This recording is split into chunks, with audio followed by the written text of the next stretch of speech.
Élie dans la lune. Dans une grande savane en Afrique vit un jeune guépard, Élie. Élie occupe la plupart de ses journées à observer la faune et la flore. Mais son passe-temps favori, c'est de dormir. Et quand Élie dort, il dort.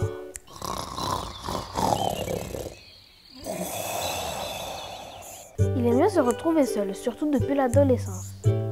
Un jour, il s'était fait cette réflexion. Quand je dors, je peux devenir qui je veux. Je peux aussi imaginer le monde comme je veux.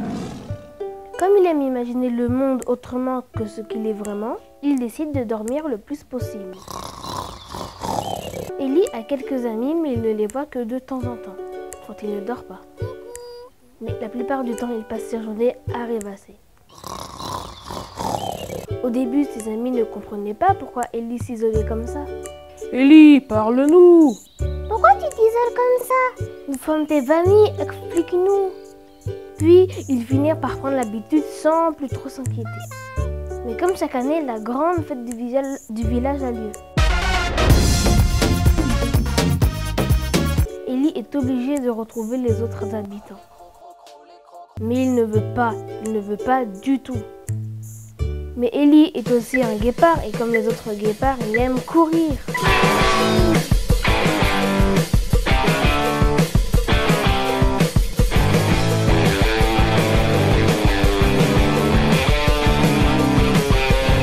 Depuis qu'il est tout petit, il gagne. Comme à chaque fois, il se dit qu'il irait à la course du village. Il remporterait le prix et s'isolerait à midi. Bon, j'irai à la course demain. Il s'endort sur cette idée.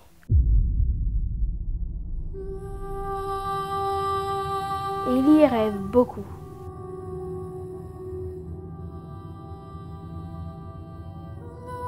Il rêve souvent qu'il parle avec la lune.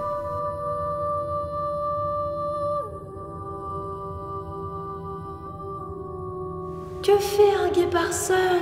J'ai décidé de ne plus voir personne. Je suis mieux tout seul. Original. Et où vas-tu comme ça? Demain, je pars pour la course des guépards. Mais je parlerai à personne. Quand j'aurai remporté la course, je rentrerai seul. Élie grimpe dans le creux de la lune et dort à présent d'un sommeil profond. Je n'ai besoin de personne, je n'ai besoin de personne. Dans son sommeil, Élie croit entendre la lune qui lui chuchote une comptine. Fais attention, petit guépard, de ne pas disparaître. La tête dans les nuages, dans tes rêves tu nages. Un danger te guette, tout le monde t'attend à la fête. Il rêve très longtemps.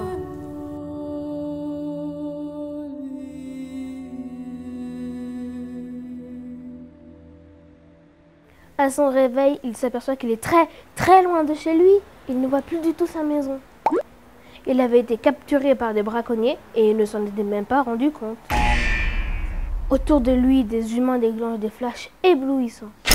Au loin, le bruit du son assourdissant de la ville. Les voitures, le bus, le métro. Il est perdu, il est complètement perdu. Il ne comprend rien. Avant de dormir, il était chez lui et maintenant il est dans un zoo. Et puis il se rassure, il se dit que les habitants du village se rendront bien compte de son absence. Mais ce ne fut pas le cas. Ses amis, qui ne l'avaient pas vu depuis longtemps,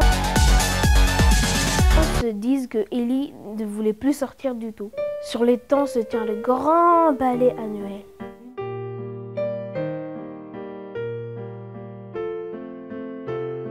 Une danse magique de flamants roses et d'oiseaux en tout genre.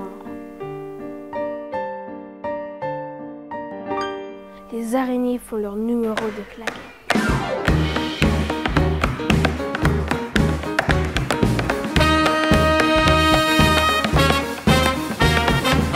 La fête se termine toujours par la course de guépard.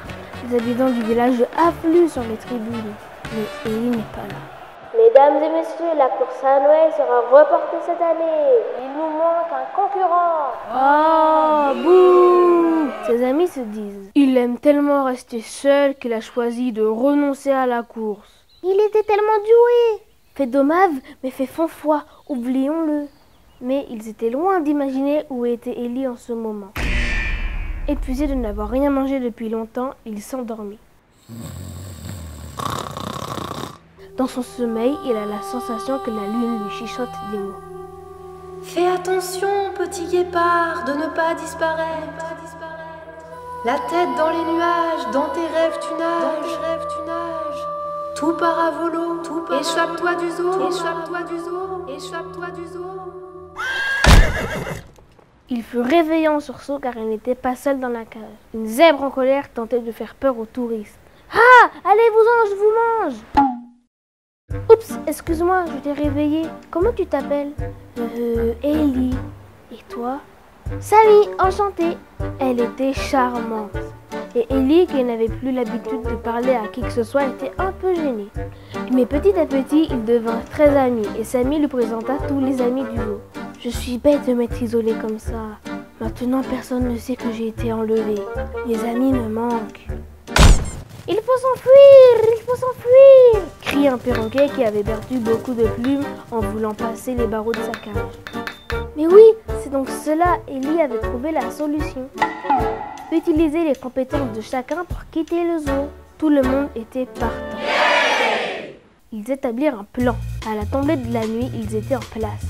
Le perroquet fait un grand raffut pour attirer les gardes, puis le crocodile les enferme dans la cage à l'oiseau à l'aide de sa queue. Le perroquet et ses amis récupèrent les clés et les araignées ouvrent toutes les portes. Un jeu d'enfant!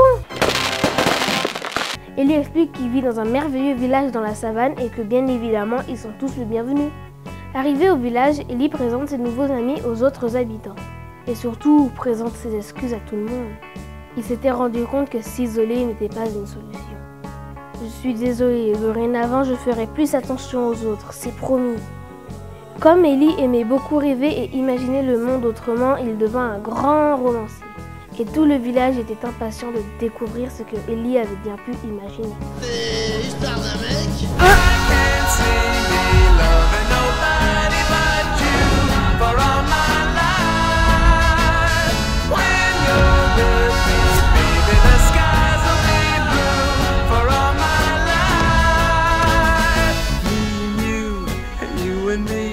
No matter how they toss the dice, it had to be.